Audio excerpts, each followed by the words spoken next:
Doug Kreitzberg. Great talking with Doug. Fascinating background. I don't know if you could tell by looking at him, but he was once a playwright.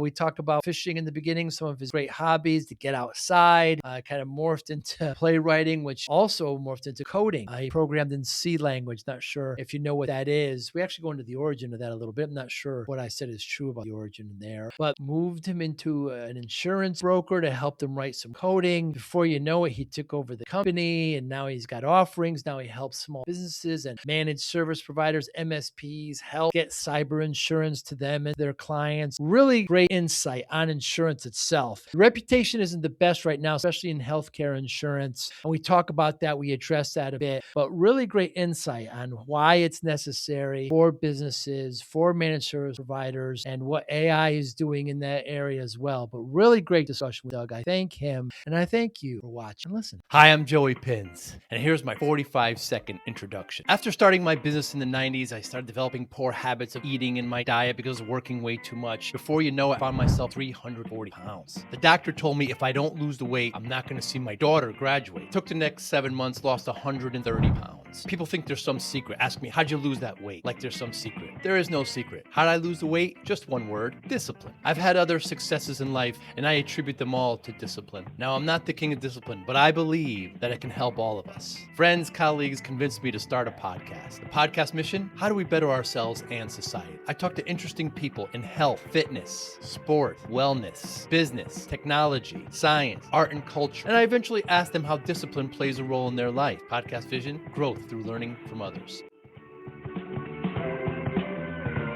Yourself. And so where do you do your fly fishing? I mean, in Pennsylvania, you can't do it now.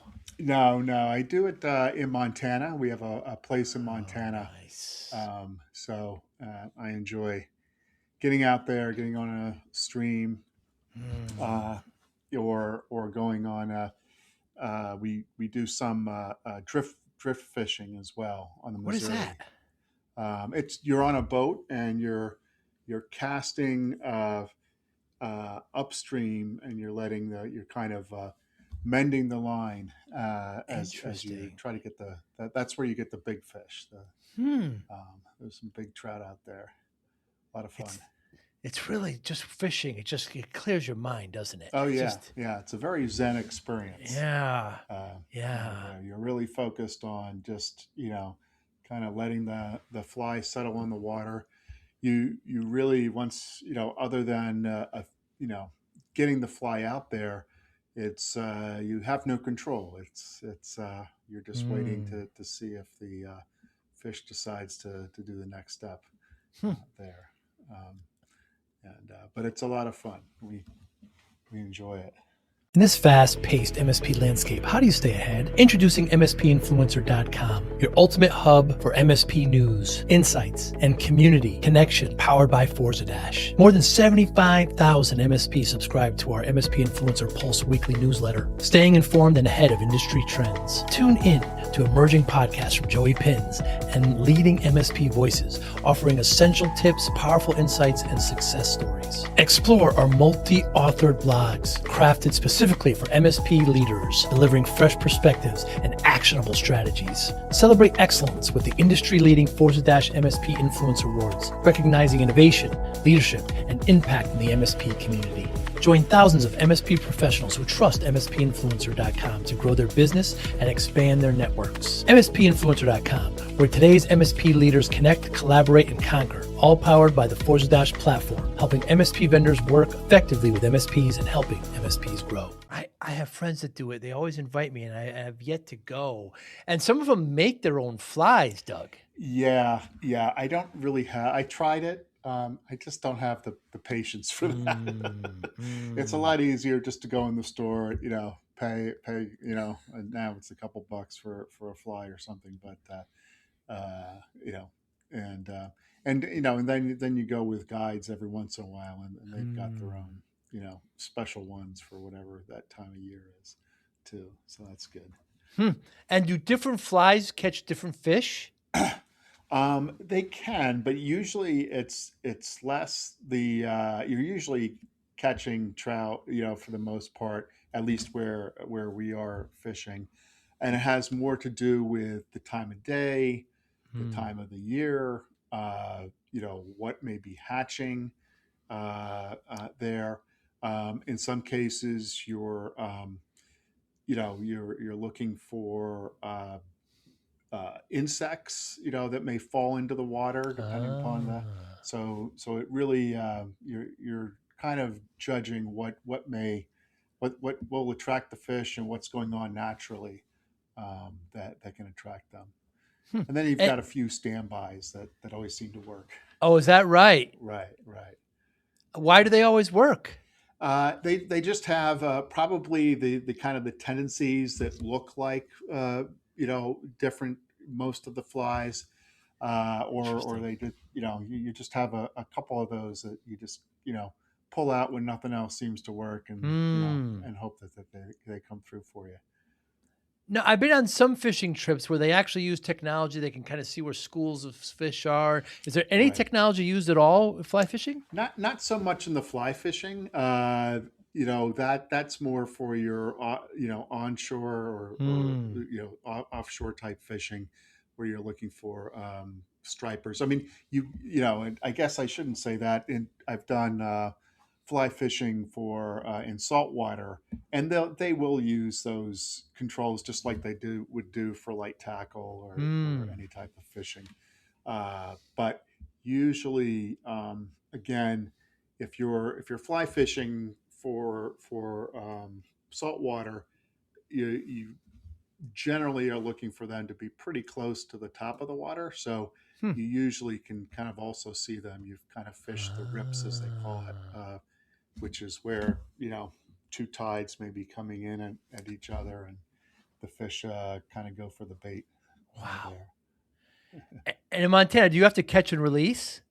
We in some areas you don't, but we do. I mean, it's more we're not there. We don't need to bring the fish home to eat anything like that. So it's catch and release for us. Wow. Sounds great though. Just to kind of get away. Is your phone with you? You just connect. The phone doesn't work. We usually because you're out where there aren't any towers. Oh, so there's no connection. Oh, wow. Exactly. Yeah. I just picture just big mountains and open sky and just Oh that's yeah. getting off the grid. Yeah, you get hot, eagles flying above Mm, you. You'll see deer or moose occasionally. moose. Not too many bear, but they'd be out there there. So it's a great experience to do. Something I look forward to when I get out there. And I guess, Doug, the hiking comes naturally with that because you just have to kind of traverse to these areas. Yeah, but you do you can certainly hike to go fishing, and there's when you're going from different parts of the creek, you'll certainly do a lot of that. I like to do often I'll just do the hiking just outside of the fishing Mm, and mm. grab a pack and day pack, and I used to do backpacking where you'd be overnight. I don't do much of that anymore, but just get a day pack and you keep the GPS component. Sometimes we have a separate item for the GPS if we need that, or we just use the old maps and kind of just get out and get lost for a little Hmm. bit. And when you're overnight, you're pitching a tent, but you're not scared of bear or any. No, no, it hasn't been. I mean, you have to be careful in terms of how you hang your Food. food, Yeah. trash, and things like that. But knock on whatever, we haven't had any issues with bear, um, coming through. I, perhaps I think when I was younger, we did have a bear come by our tent, and go, they're just like a big raccoon, looking for the Quick food. garbage. But Yeah. uh, no, yeah, haven't had any issues there.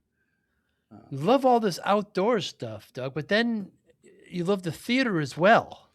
Yeah, yeah, I love the that's kind of what I I studied English and theater in Did you really? college, and did some theater when I mostly writing and production and schlepping stuff from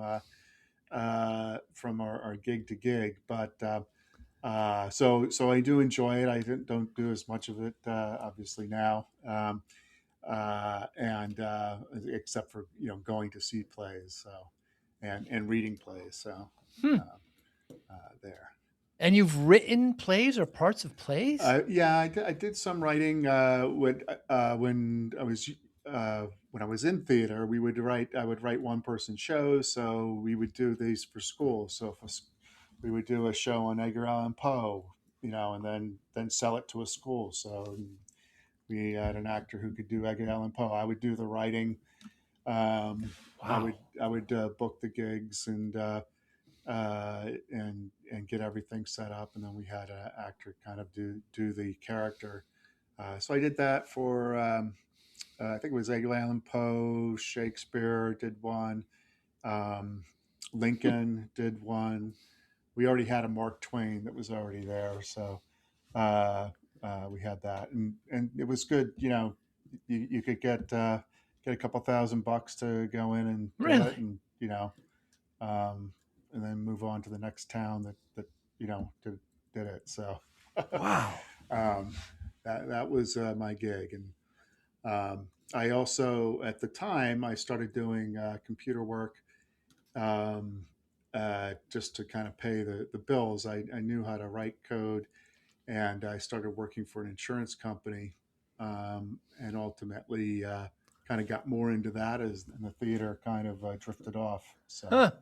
Uh, and that's how I got on the insurance game, really through technology. So, And what code? What language were you programming in? well, back then it was we were on a Unix based system, so it was C language is what I wrote in. So we didn't have to worry about security back then.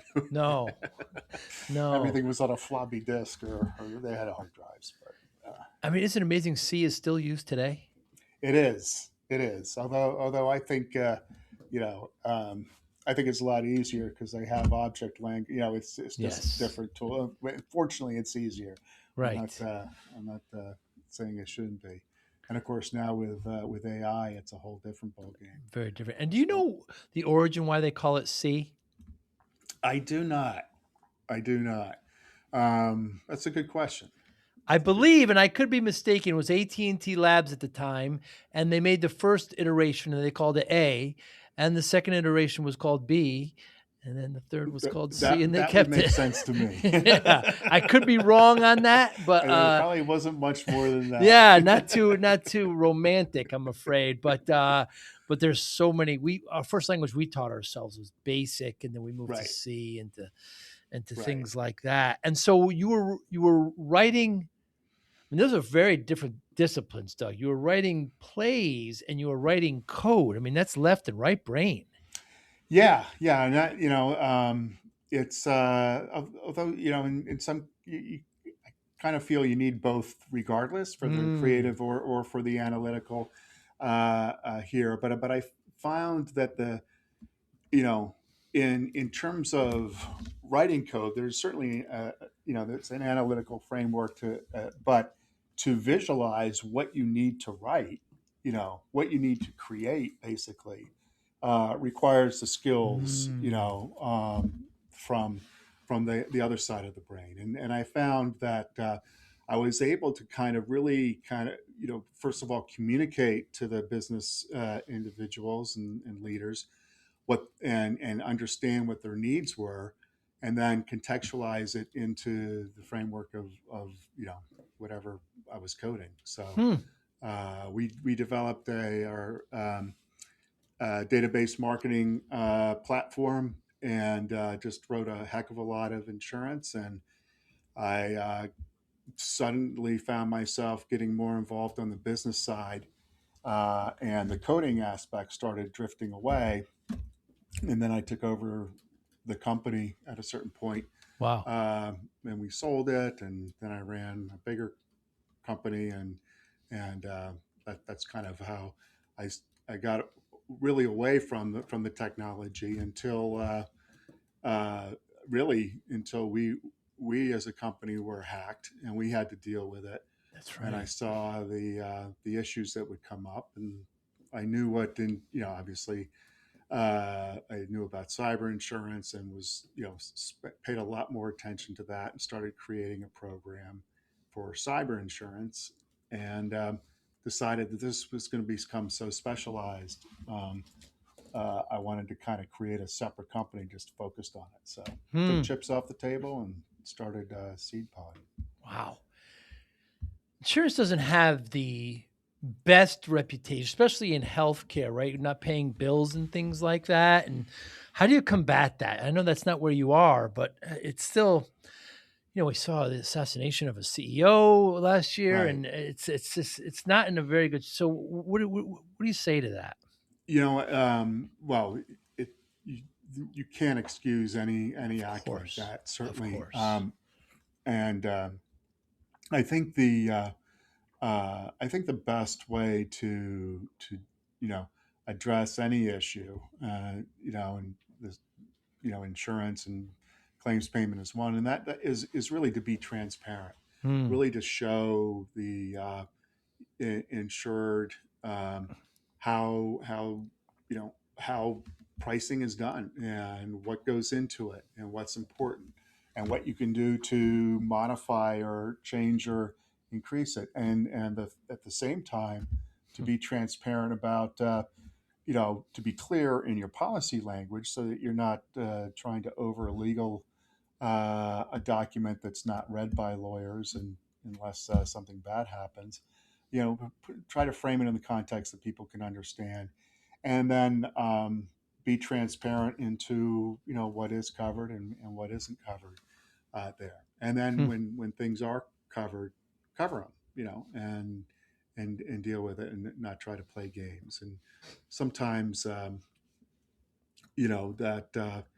uh, sometimes there are coverages that you can go one way or the other from a legal reading of it, and usually it's best to err on the side of the client, um, and in those situations there. And that's how, and really the whole approach to SeedPod is all about transparency. Hmm.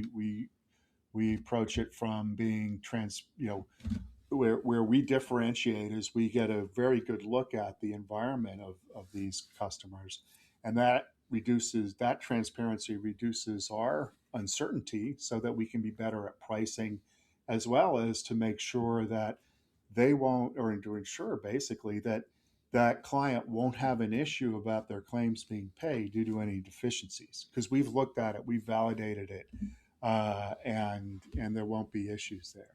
Hmm. And that goes a long way towards, especially the small and medium sized businesses who really don't understand cyber, and they have a distrust of the insurance, as you mentioned, Right. regardless. So But like the skills that you've had, you were writing theater, you were writing code, and eventually you became the owner. Now, this happens to a lot of, I could tell you it happened to my technology firm, right? I was supporting writing code and supporting computers, and I decided to open up my shop. So then we have to have a you're getting, you said separating from the technology. Now you've got to have business skills and leadership skills. Tell me about that journey. yeah, yeah. Well, when I took over, the insurance agency that I was working for, uh, the you learn very quickly what what uh, what works and what doesn't work, and you Hmm. also learn very quickly who you are, Hmm. because it really, being put into a leadership role, if you're self-aware, and not everyone is that, but really can instruct you on who you are, because the people are reflecting that your attributes back to you, and usually if you see something that isn't working, the first place you have to look at is, well, what am I not doing, what why is this occurring? Um, and so they're, and what can I do to change my approach? Um, the other is really to know, and this took, it's taken time when you're doing coding or you're, even writing a play. You're very much in your own mind, and which is fine. But when you're leading a company, there you've got to step outside. You've got to let other people do the work. You've got to acknowledge that you aren't going to be able to architect this all by yourself and be successful. And that sometimes takes time to in terms of the delegation. That doesn't mean just throw caution to the wind and let everybody do whatever they want, but it does focus you on you know being okay with other people failing, um, uh, just as you need to be okay with whatever failures come for yourself or from yourself Hmm. there. So learned a lot of lessons. Still learning as Hmm. far as that goes. Um, and um, and I would say probably have learned more from my mistakes than I've learned from whatever Yeah. success. That's for sure. Hmm. Um, but it's a lot of fun and an important part of what I do. What's the difference between a leader and a manager, Doug? I think the difference is the where the viewpoint is. The leader is really someone who uh, sets the direction, has a vision, I think, uh, and is able to communicate in a way in which everyone can share in that vision there. And just going back to the play as an example, there's, and I didn't. This is a story, but you know, the they were doing Hamlet, and there's a lot of characters. There's a lot of important characters in the play, and there's a couple that are just there, kind of who are standing there. One was a guard, and someone asked him, what is the play about? And he said the play is about this guard who's trying to protect their country from forces both within and without, and they're trying to understand that.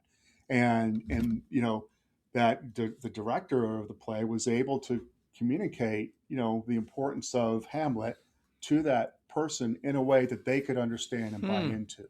And that's what you're trying to do as you're leading an organization, is communicate the vision, communicate the objectives in a way that everyone can sees themselves as the leading character in that goal, and to make sure that they have the tools and resources necessary to get it done.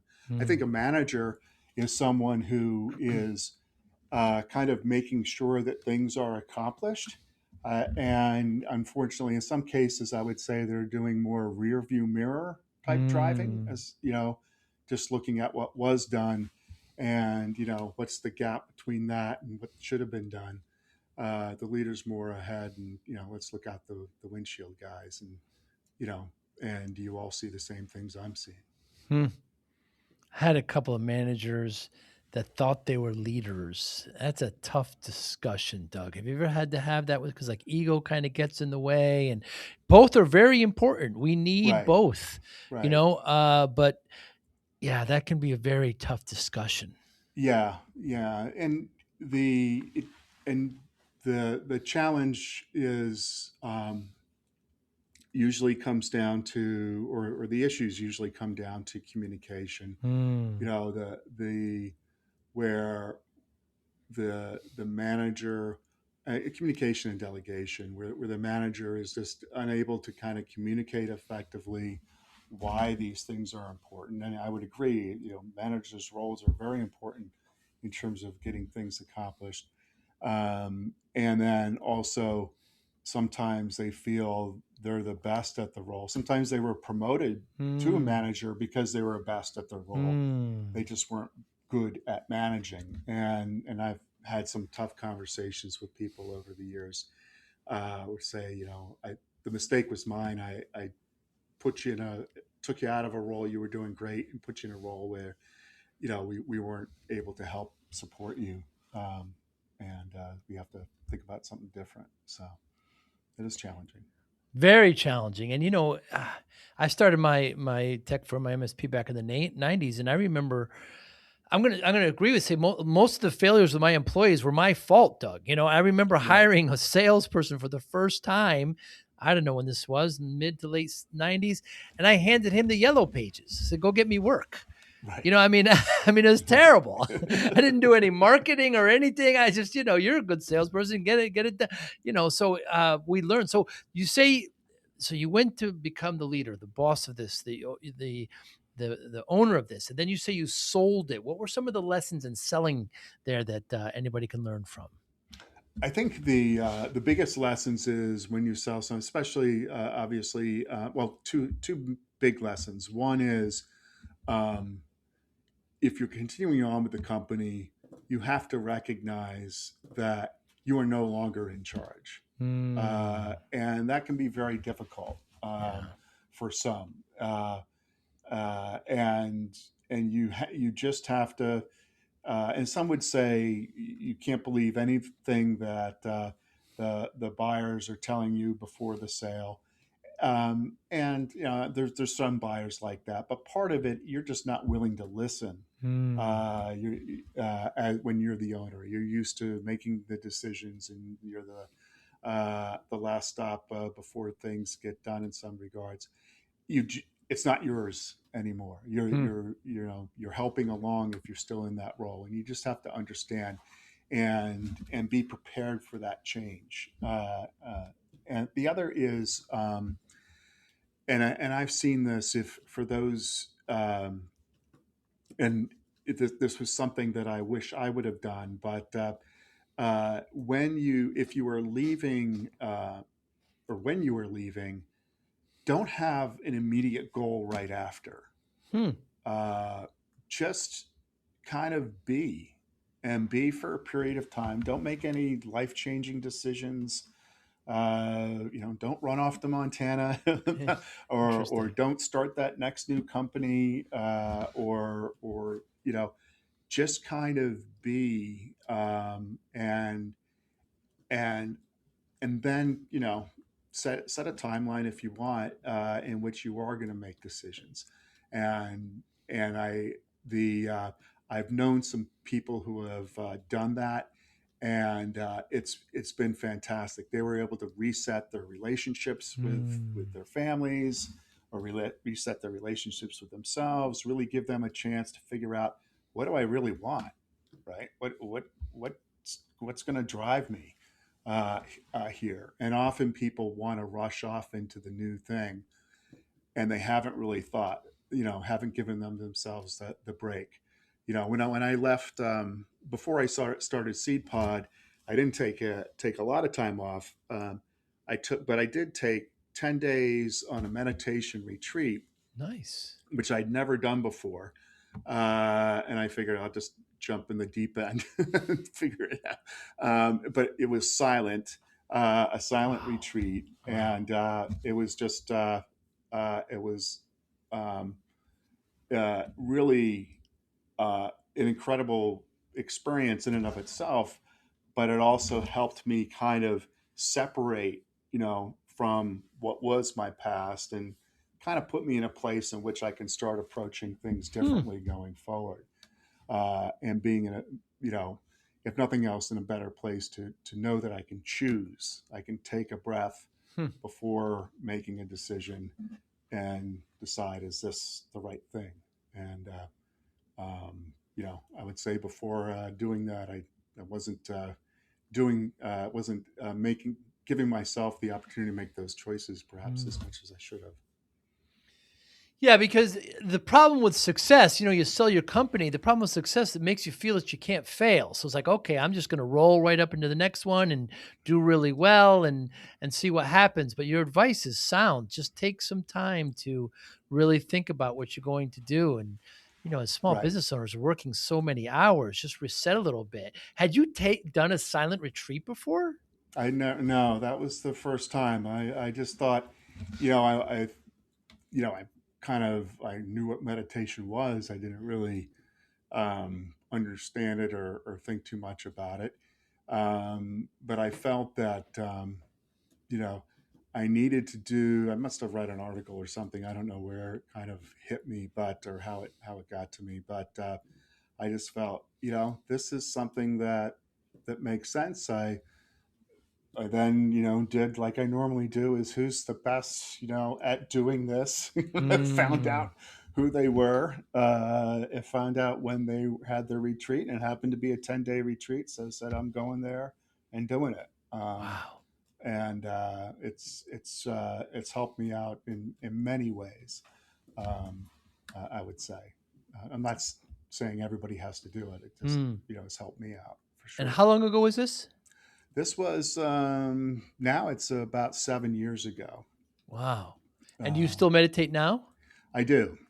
I do. I don't, not for 10 days. I haven't done Right. a 10-day retreat. I was going to do one over COVID, and then they made it into virtual. And, Oh boy.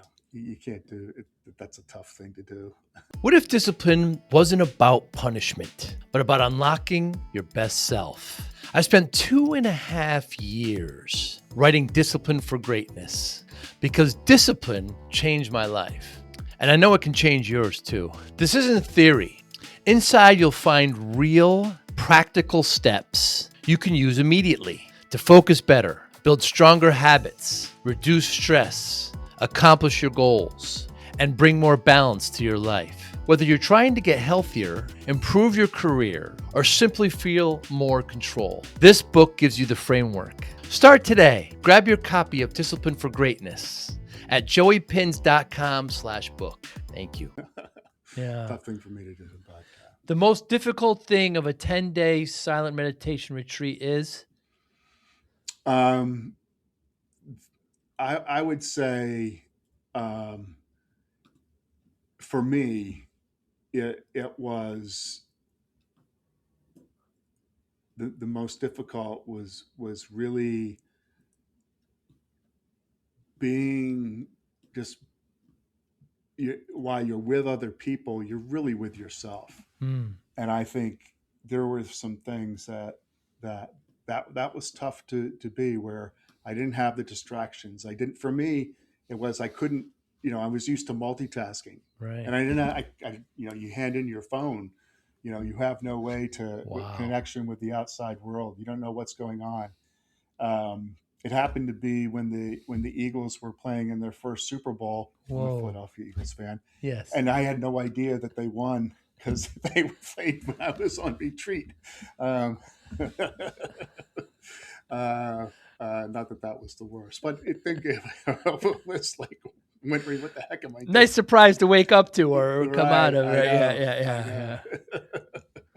But it helped immensely. You don't regret it at all. No, no, it helped me. It helped. I could certainly talk a lot about that. It helped in terms of, as I mentioned, giving seeing what power there is in the breath in terms of making choices. Mm, Also, the other is to let your feelings, whatever comes up, know that that can just kind of go away, and it will go away at some point. And I don't know how. I mean, there are things that will get me upset, like anyone in work, or just in life. And all I need, but now I have the skill to know I just have to kind of take a breath and see it for what it is. And it's really, how many things do we deal with that are really, life threatening? mm, Very, very small. Very, very. There's very few things. We don't have tigers that we're running away right. from these days, and most everything is, not as bad as we think it is, and as well as the good things, they'll go away too. And just Mm. acknowledging, that, enjoy what you have when you have it, because um, that, that's all you have. Hmm. Do you like the term Zen? I do. I do. I mean, I do because it's what people understand. Right. Um, and that's, before, um, when I was, working and running the businesses that I was, yeah, it's amazing how often I was really out of my mind and not, maybe I was in the usual way that people think of it, Yes. but just not being intentional and just not being conscious, just kind Hmm. of reacting. And it's amazing when you actually are intentional, how much more successful you can be, as well as uh, how how resilient you can be too. Um, and where things just don't affect you, and you can kind of see a lot more clearly, even if everything's going to hell around you. So Hmm. um, yeah. What do you mean by being intentional? um, it really is about, as I keep coming back to, you're making a choice. Hmm. I'm intentionally gonna do this. I'm intentionally going to feel this, or I'm intentionally not going to feel this. It's just being aware of the situation around you and deciding how you're going to be in that situation. What's going to, are you going to be that feeling? Or if it's anger, are you going to, am I going to become that angry person? I can feel anger. I can feel this happening, or I can be afraid, or Hmm. I can be ecstatic. And But I have a choice on how attached I'm going to be to that. And that's what I mean by being intentional, as opposed to just kind of attaching to every feeling that's coming through, or just kind of losing yourself in, to what's going on, and just being part of the flow there. Hmm. Hmm. That's inspirational. Yeah, to be intentional. So you sell the company, you go on a retreat, you come back, and then you start a new company. Right. Yep. Yep. And I actually didn't know what that was going to look like. I did know I wanted to put the cyber insurance program together. And as I looked at I looked at the marketplace, I looked at how all the competitors were doing it. I thought that there was something missing. And, I had some friends who were managed service providers, and, you know, I, I knew they were managed service providers. I couldn't say I knew a heck of a lot of what that really meant. But they were complaining about the cyber insurance. And then I asked them, I said, I started asking my buddies, I said, look, if I was able to come up with a program that kind of matched what you were selling to your clients, would that be a good thing, do you Hmm. think? Or would that be not a good thing? Or it wouldn't matter? And they they were more intrigued and excited about it than not. And I thought, well, this could be a way for me to differentiate, so I'm not just like any other cyber insurance company out there. I know I have a different way of getting to the customer, and that would be through managed service providers. Hmm. And I would have a more insight into the type of controls that were in the environment, which would enable me to, Uh, you know, really differentiate and be more competitive, because I would have more information than my competitors hmm. there. And so I kind of latched on to that, and that's, I started developing the program, based on that concept, and got a carrier that bought into how I was approaching the market. And you know we started going. I was able to connect early on with um, uh, Augment, and talked to Gavin and Derek, and they were excited about the concept. And they were gracious enough to allow me to go to one of the IT nations. And that was my first exposure to the conference circuit Hmm. there. And, really got to understand the MSP community as much as, certainly understanding kind of all the technical aspects, and how the channel, you know, the impact that of that channel onto the small businesses, and how important it was for those MSPs to kind of, you know, be, have access to resources like many of the, the you know the channel, the conferences, and kind of the platforms like yours that kind of speak to them uniquely. It's very important. Why should all businesses, especially small businesses, have cyber insurance? Um, well, first of all businesses right now, whether they think of they are or not, are digital businesses.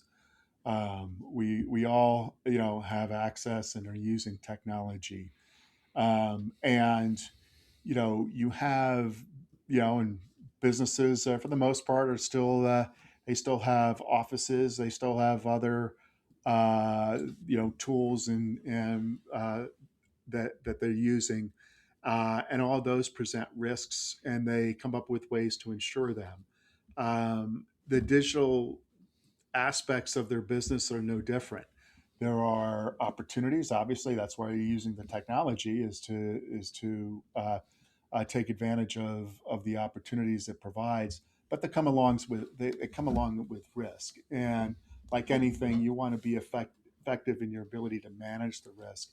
And you need that. You need and insurance is certainly a good vehicle to help you do that. It's not the only thing you can do, certainly in terms of managing cyber risk, but it is gives you the ability to kind of take the other risks you need to, so that if all of a sudden you know something bad happens, you've got the balance sheet resilience to get yourself through it. Hmm. You mentioned before that the process of you kind of creating these insurance policies and then having a carrier support it. Tell me about what does that mean in the back office of insurance? I don't understand. Sure. Yeah. You have most people when they think of insurance, they think of the insurance agent and then the insurance company. And the Hmm. agent or the broker is someone who's selling you, and they'll sell you, from three or four different types of carriers. You make the selection, and then the carrier is kind of paying the claims. What what we are is we're what's called a managing general agent. Um, so we're still talking to you in many cases as a broker, but we've created the underwriting criteria, we've created the pricing, we've created the strategy, and in some cases, we've created the whole mechanisms by which that can occur.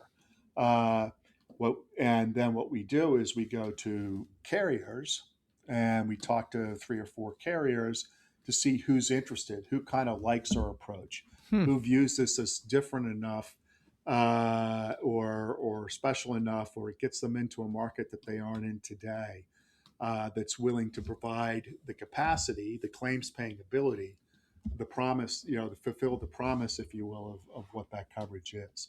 So that's what I mean in that respect. I So see. as I tell people, we're kind of, we're between a broker and a carrier. We're a broker in the sense that we have conversations with clients about coverage.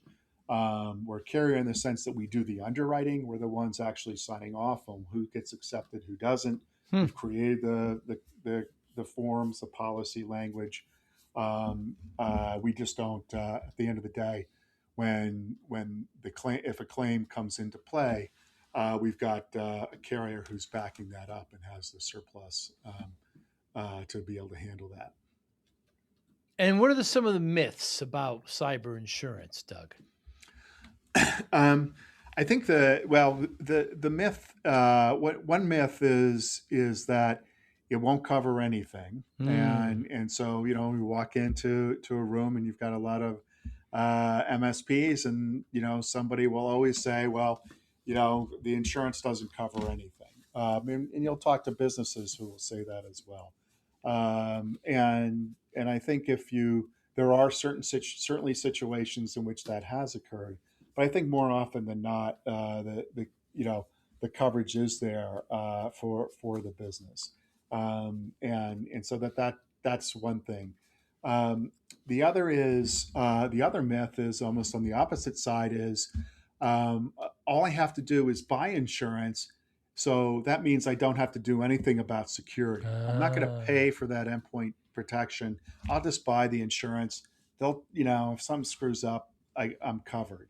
And that is a myth that persists out there, but is not correct. You need to have, for any number of reasons, you need to have the right security controls in place so that carrier will actually come out and pay the claim in many situations.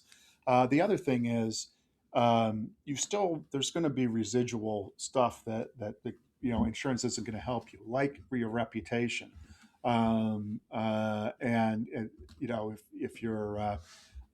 if you're subjecting your clients to data breaches, as an example.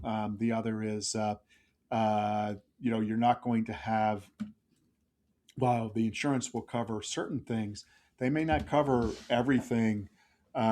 If you're suffering a ransomware attack and you're down for an extended period of time, Hmm. you may run out of coverage runway, so to speak, before you get back up and running Wow. there. And so those are the two main myths I think that people have on opposite sides of Hmm. the aisle there. So when managed service providers or even small businesses are looking for, cyber insurance, what questions should they be asking? Um, they should be asking. Well, I'll talk in it does change in terms of how the threat landscape evolves, but I will say a couple things that they should be paying attention to. One is, you know, finding out what it covers, and that's a general statement, but basically making sure it covers ransomware, it covers data breach, and it covers business email compromise. Those are kind of the three. Does it cover these things? And then the second question is, how much does it cover? Hmm. Because there are things called sublimits. So I may buy $1 million of coverage, but my ransomware is sublimited to $50,000, or my social engineering is sublimited to 250,000. So just understanding what that is. The other, and this is an area that we are two additional areas that we've seen more recently as being coverage gaps are what there many coverages have what's called business interruption. In other words, they'll Hmm. pay if you're down, they're going to pay you for any lost profits or extra expense that you have to incur while you're down.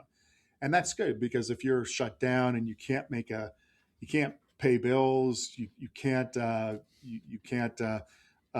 bill your clients, you're losing profits. It gives you that ability to kind of keep you operationally afloat here.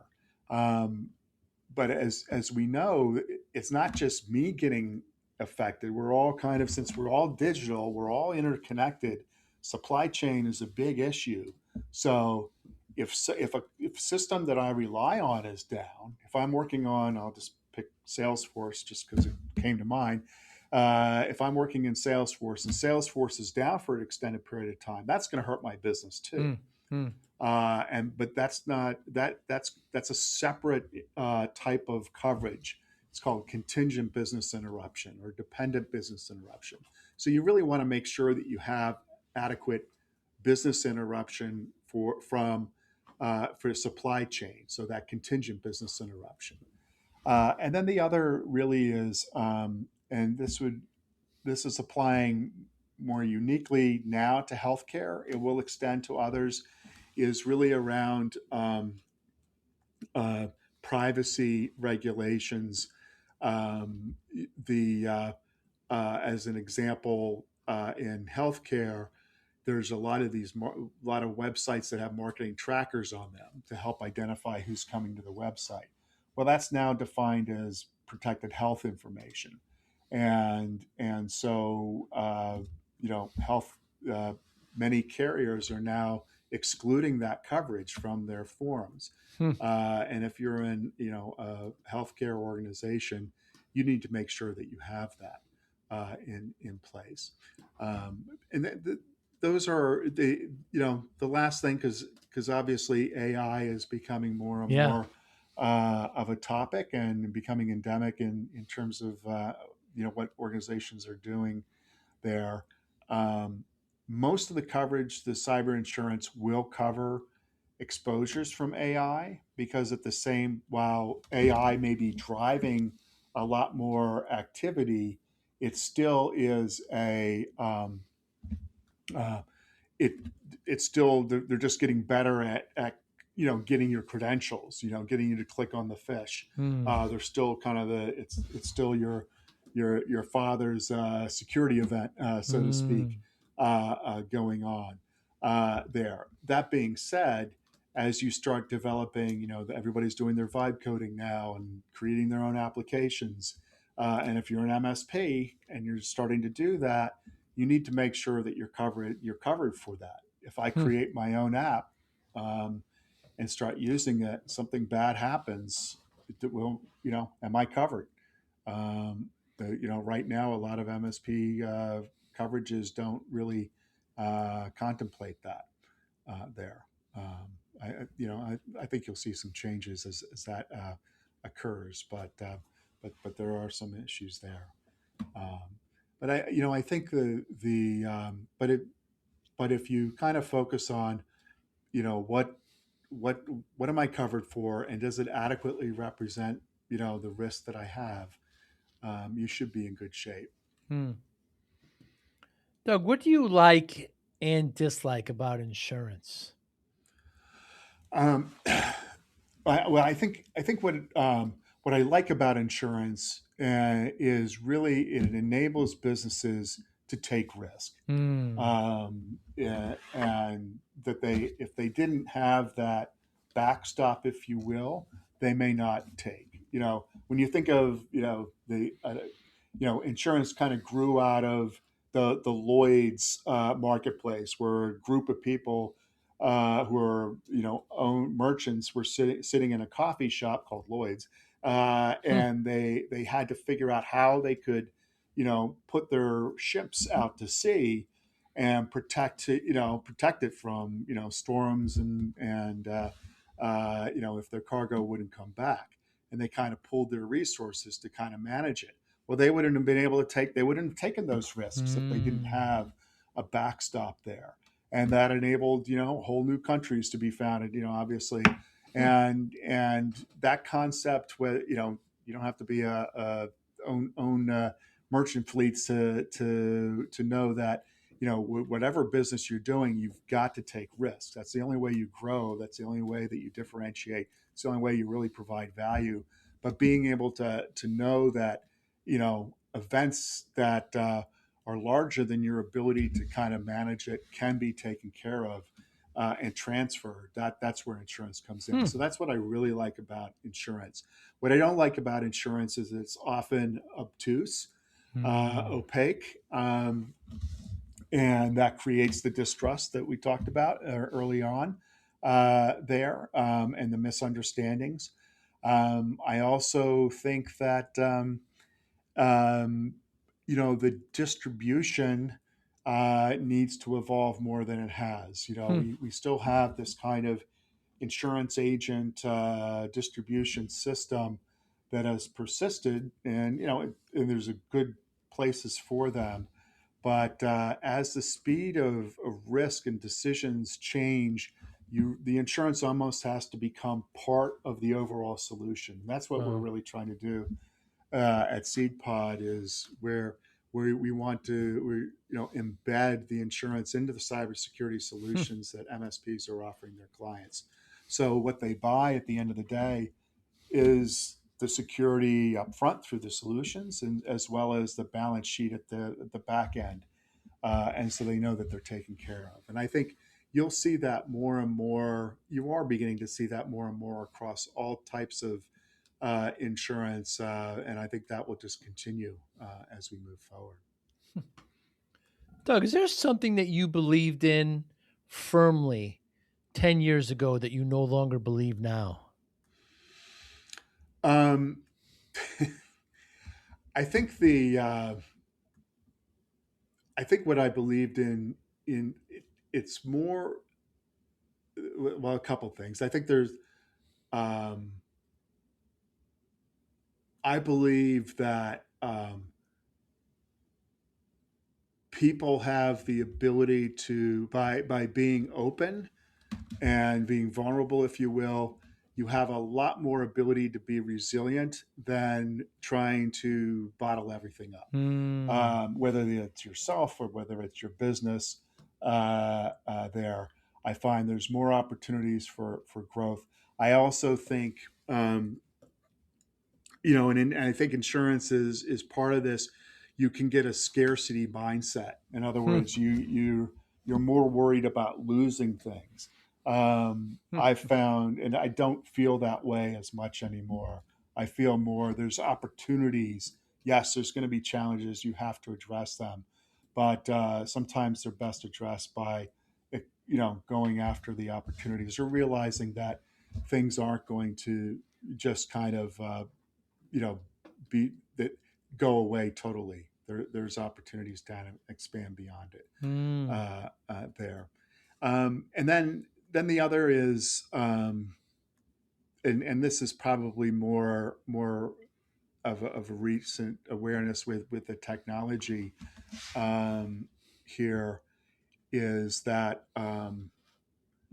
the the freedom to the, there's just so much freedom to kind of make decisions, and it comes with a responsibility and accountability today. And I think than I would have thought, 10 years ago. Interesting. There, if that makes any sense. Hmm. Is there a question, Doug, you wish more people asked you?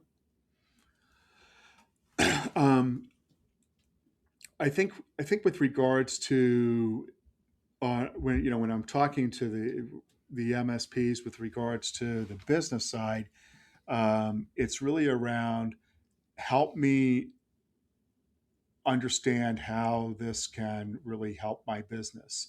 Not And don't just tell me, but really kind of work with me on that. We've had some great success working with partners who have been, sometimes they've asked, sometimes we've asked uh, uh, to do that. But just, to you know kind of be curious about that and ask those questions there. Um, we don't. This isn't just another tool in the toolbox Hmm. for them to sell. As a matter of fact, we don't want them to sell it. It's really, we see as a way to reshaping the conversation that they can have with their business owners. Hmm. So, Doug, I think you know my story. I started my tech firm, my MSP, back in the 90s. I was working way too hard, 14, 16-hour days. You're no stranger to this. And Right. putting exercise in the back seat and developing poor habits. And I saw in the notes you put, you used to run marathons 20 Yeah. pounds ago, Right. Yeah. Yeah. So I get in front of the doctor and she tells me I'm at 340 pounds. So I had gained Wow. all this terrible amount of weight. Knew I was getting bigger, didn't know I was that big. So she says to me, if you don't lose this weight, you're not going to see your daughter graduate. My daughter was just born, scared the life out of me. Spent the next 6, 7 months, lost about 120 pounds, kept it off. So when people ask me, I always say, what's your secret? I just say discipline, right? Focus, routine, motivation. How does discipline play a role in your life, Doug Kreitzberg? It's a great question, and uh, and I've gone, with the, jumping into the startup life, you start going back to those 12-hour days Yeah. there. And uh, the, the way for me is from the physical side is I need to do it in the morning. Mm. It just is part of my routine. I have, and I've got, and I'm, I like to challenge myself. So there's a little bit of competitiveness to me. So, I keep track. I think that's another thing is just keeping track of what Mm. you've accomplished and writing down. I just wrote down what I want my workouts to be next week. So, Hmm. there, and that for me is very, has been very helpful. I think the meditation routine has been Mm. certainly a strong catalyst for me to really recalibrate and refocus where I want to be there. Uh, and then that also transfers into the diet and making choices about what to eat there. And I would, you know it sounds like your daughter was a motivating factor. Yeah. For me, the relationship, with my wife and with my kids, those relationships are really important, and they help to nurture, and reinforce what I want to do there. I don't always make the right decisions. Sometimes I'll jump in to start working right away. But more often than not, I'm trying to keep focused on it. Hmm. What motivates you? Um, I think the a couple things motivate me. I think I'm a very I want to do something that from the work standpoint, what motivates me is doing something that hasn't existed before, Hmm. and being very curious about things. And I go into everything with curiosity, and that's really what motivates me, as well as the freedom to. What motivates me is the ability to, um, if I don't see something working, the ability to be able to just move on. Hmm. And that's a very motivating thing. When you feel you're locked into something and you don't have a choice, is something that just kind of gets to me. So, Hmm. uh, uh, but that's a motivating. And I think the other from the and I would say, as I'm thinking about personally, what motivates me is just new experiences. Hmm. Whether it's travel or whether it's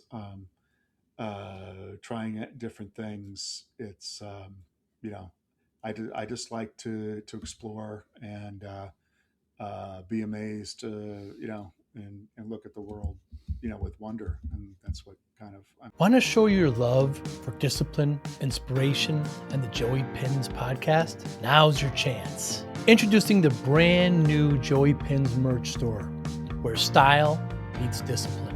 Choose from premium apparel, cozy hoodies, stylish hats, durable bags, and your new favorite coffee mug, all featuring the iconic Joey Pinz logo.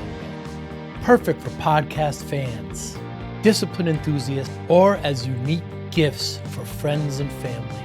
Every purchase supports the Joey Pinz Discipline Conversations podcast, helping us continue to inspire greatness and promote positive change. Visit joeypins.com/store today and wear your discipline proudly. Joey Pinz merch. Wear it, share it, and live it. I'm always looking for. Yeah, I share in that. My daughters, which are in their 20s now, but they know like Christmas or right around the holidays or a birthday, whatever. I never want gifts. I want experiences. Yeah, I've got enough possessions. I've got exactly. too many, by the way. I could purge many of them and live quite but yeah, I just want experiences. I mean, and Right. being curious, just One of the main reasons why I like talking to interesting people like you, just to continue. So your motivation is curious, new experience. I kind of hear impact as well. So Right. given those motivators, Doug, how do you measure success? The I think along the lines of when I line up impact, I line up the curiosity. They ultimately translate into a goal. So what do I want to achieve? I want to land that big account. I want to I want to get the carrier to buy into this new approach that we're going to do in terms of the underwriting. I'm going to create that partnership with a major channel player here that I didn't even know existed 18 Wow. months ago. Those are type, and I try to keep them pretty large, not as and you know what it's not necessarily that I'll always achieve that end goal, but it stretches me enough that I'm achieving the next thing along the way to that path. Hmm. So what's it going to take for me to understand that new partner? Who do I need to know? How do I get to them? Did I talk to that one person there? And did they get me into talking about another person? What did I learn? And maybe I've learned that that's not the right, you know, the partner that I thought isn't going to get me there. So do I need to pivot? And so I know that if I'm continuing to move along the path towards that whatever that is, and we'll just say impact uh, item, if I feel I've made some ground, I know I'm doing the right things. Hmm. If I feel I'm getting bogged down or distracted, or there's another shiny object that's kind of flashing in front of me, that's distracting, I know that I've got to recalibrate. Iterate and improve. Right. Right. Yeah, we all need to do that, don't we? The name of your company, Doug, SeedPod Cyber. What's the genesis of the name? Yeah. The really it came down. I knew that our focus was going to be small and medium sized businesses, and small and medium sized businesses are really have been historically, and I think will continue to be kind of the font of innovation here. And what I wanted to do, they're the kind of the seeds. These are these small organizations. They're the seeds that are ultimately going to grow, Oh. and I wanted to be kind of that, the protection for that organization so that it could take those risks to grow, as we Hmm. talked about. Hmm. So SeedPod kind of grew out of that as a way um, to Clever. kind of, give, provide a little metaphor for that. Hmm. Great talking to you, Doug. I mean, really great insight. Thank you so much. So, people watching and listening, what's the best way to get in touch with you? Best way to get in touch is, email you is Doug.Kreitzberg at seedpodcyber.com, or, just message me on LinkedIn. That may even be easier there. Yeah, you're very active there on LinkedIn. We'll make sure to put that under the show notes. Doug, thanks so much for your time. Looking forward to see you at the next event. We'll have a cup of tea. All right. All right. Sounds good, Joe. Thanks so Thanks. much. Take care. Bye-bye. Thank you for listening and or viewing Joey Pinz Discipline Conversations. Please share this episode with one or two of your friends who you think may benefit from the episode. Our website, www.joeypins.com. There you'll find lots of resources and you could join our mailing list. Please follow us on all our social media, Instagram, Twitter, and Facebook. Podcast information, the video version of our podcast is on YouTube. Please subscribe. Audio is on all major podcasting platforms. Please follow them. And if you like it, please consider giving 5-star rating. Would really appreciate that. Thank you again for listening or watching Joey Pinz Discipline Conversations.